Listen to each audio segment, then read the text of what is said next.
Well, I'd have to disagree. I do know something about the philosophical tradition and what's going on in it now.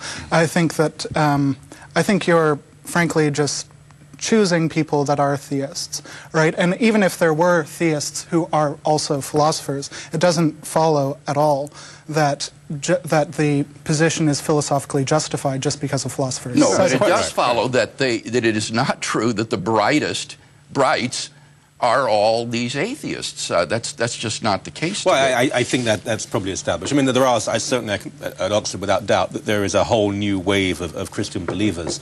Equally, there are some extremely vocal anti-Christian believers.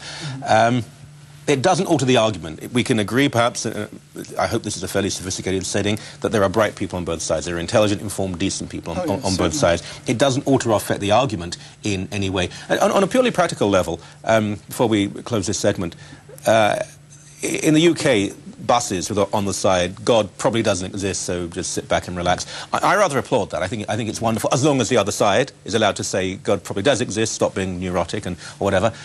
But freedom of expression surely is a fundamental of any open civilized debate.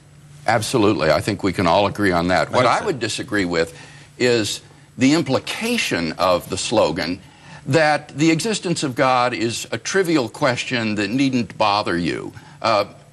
Forget about it, go ahead and enjoy your life. I think that's extremely naive. When you read the writings of atheists themselves, Friedrich Nietzsche, Bertrand Russell, Jean-Paul Sartre, they recognized that the conclusion of atheism was an agonizing conclusion that meant that ultimately life was without meaning, value, purpose. True. I really would... I don't think I could disagree with you more. I think you've got it basically exactly wrong. Especially out of someone like Jean-Paul Sartre, right? And I'd like to just ask you exactly where you think this despair out of Sartre's work is coming from. Like, could you quote a piece of literature? Right. Let's break, then come back and straight to that, and give you some more time as well. In a few moments on the Michael Coren Show. Okay.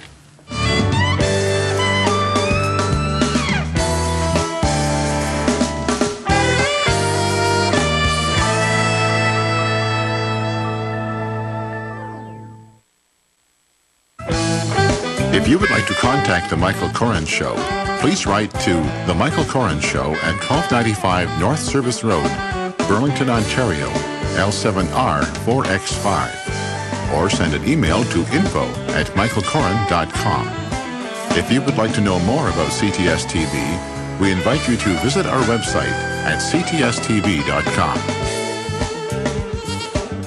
Straight to it, you wanted to know where is despair evident in Sartre's writing, was it? Yes, and in particular, like if you could point us to a piece of writing where you think that's important. The whole basis of his existential philosophy that comes out in books like Being and Nothingness is that we do not find ourselves with a God-given, pre-established set of values because he's an atheist, and that therefore each individual must create his own values for himself, create his own meaning in life, which leads instantly to relativism, subjectivism, and individualism. I don't think that's true. I don't think that follows at all. I think that it's committing the fallacy of Dostoevsky to believe that just because God doesn't exist, that everything is permitted. And that simply doesn't follow at all. There are obviously good reasons to be an ethical person and to have reasons for your life. What would they be? That, well, for instance, I think that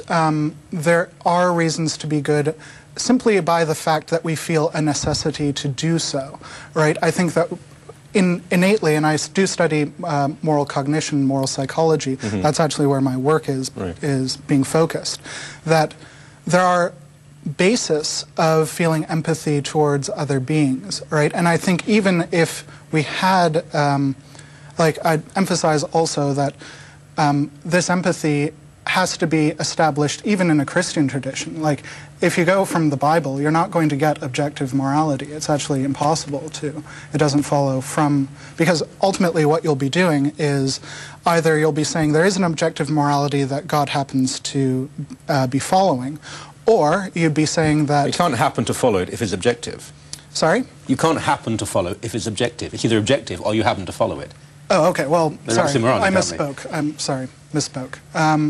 or you're given the position that morality is whatever God says it is, in which case that's not objective, that's simply an ad hoc reasoning about morality. I think that's actually it may be arbitrary, but it can also be objective. Why then, if I could get away with it, why could I not steal your wallet? Well, I think that there are good reasons why you wouldn't want to steal my wallet. First of all, because I'd probably punch you in the face. Well, if I can get that's only a reason. I'm much bigger than you. No, but if I can get away with it, if I can steal your wallet, you don't know, I will never be caught. Why shouldn't I do it? Well, I think because we have, it really comes down to an important question that, unfortunately, I don't think we have time to get into. A couple of minutes. Okay, well, it's an important question of what is the nature of morality in the beginning. And I think it's a set of theoretical imperatives, right? That we have to think out and rationally think out the consequences of our actions, right? Michael, so I think, who issues these imperatives?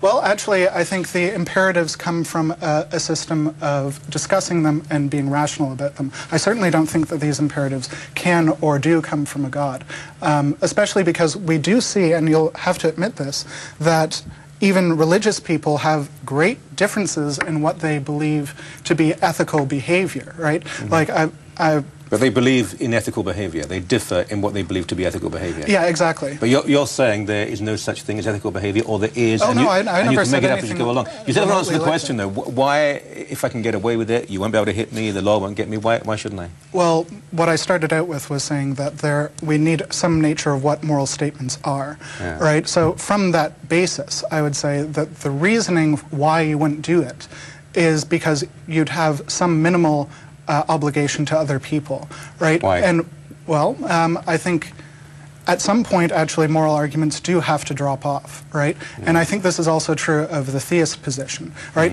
It's actually a logical fallacy to think that something is wrong just because I'll get beat up if I say so, or if I do it differently than the bully says. It's a self-preservation argument, isn't it? Yeah, well, that's ultimately what I often feel theological ethics come out of, is ultimate fear of hell and of eternal We're out of time. damnation. By the way, I would recommend, though, you look at Sartre and de Beauvoir's justification of their lack of resistance to the Nazis in France. Whereas Christians who failed admit they failed, de Beauvoir and Sartre say, we didn't fail. Where's the logical rationale behind having to resist evil? Well, I think... Anyway, I wish we had more time.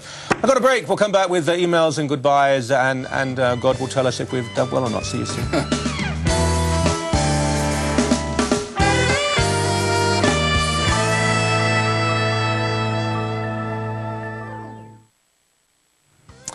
Kelly Donovan, Ottawa, Ontario. Michael, I really don't know why you continue to insist David Menzies hold back his thoughts. What? Especially on an issue like the use of the N-word. Why is he on the show if he can't say what he thinks? Have you seen some of the other garbage on TV these days? Yeah, of course I've seen some of the garbage. David says more than anyone else, and this is the one show he can speak his mind, but I don't think using the N-word in it fully is fun. Why, if you can... Anyway, I think you know what I mean. I think you know why you wrote the email. Thank you so very much. Dr. William Lane Craig, a pleasure. And Michael Payton, thank you so very much indeed. I do appreciate that. Tomorrow, Friday, TW3, that was the week that was. They'll be back. Until then, take care. God bless and goodbye.